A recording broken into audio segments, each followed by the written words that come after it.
Mr. Latham, do you think that Donald Trump is going to roll back not only the tariffs, but the attitude also, which has been prevalent in the last few days? Is this a part of the art of the deal, or do you think that the people who are closest to him, his advisors, people who in fact sometimes weigh in on certain of his decisions, will eventually give in and understand the importance and pertinence India holds at this point in time? Well, I think it's obvious, should be obvious to everybody, that Donald Trump changes his mind every 5 minutes, or is certainly capable of changing his mind every 5 minutes. So I'm not taking anything off the table. I think it's sometimes the case that we fixate on the trees and we miss the forest. And Donald Trump is a tree. He's not the forest of American foreign policy. And I would agree with Ambassador Mukherjee here. I think she's quite right, channeling John Bolton.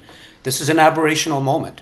There are deep tectonic pressures at the geopolitical level pushing India and the United States together.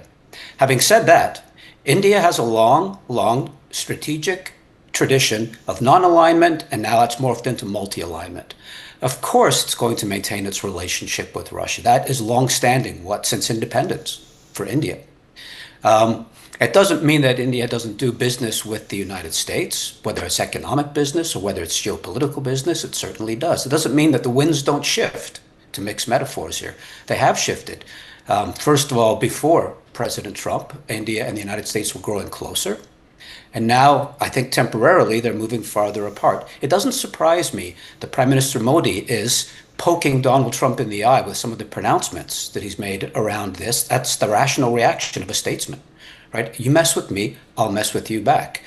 And when I look at some of the developments in Indian-Russian relations, there's even talk about collaborating in Arctic development of petroleum products. There's a lot of collaboration and cooperation there. It doesn't mean that India is in the Russian camp.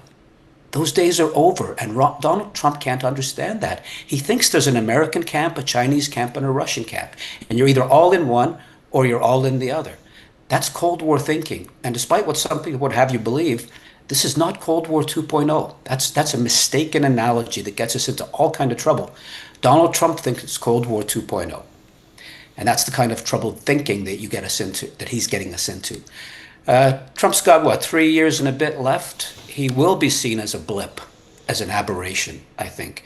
And the big, deep geopolitical and domestic political pressures. Nikki Haley is the tip of a huge iceberg in the United States, which is the Indian diaspora, which is very wealthy and increasingly active in politics.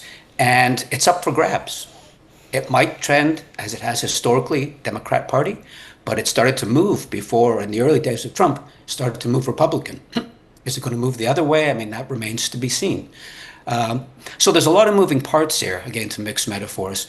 I think I will be happy when Donald Trump exits the stage, because we won't have to worry about him anymore, and we won't have to talk about him anymore. And we can talk about really important things, which are India's national interests, America's national interests, how those can be misunderstood at times. I think Donald Trump misunderstands fundamental American interests here. Miscalculation, miscommunication, all of those things are at play in international politics. But national interests, I think I was on the show recently where somebody quoted Lord Palmerston. States don't have permanent friends or enemies, but they do have permanent interests, even as those kind of shift in the particulars over time.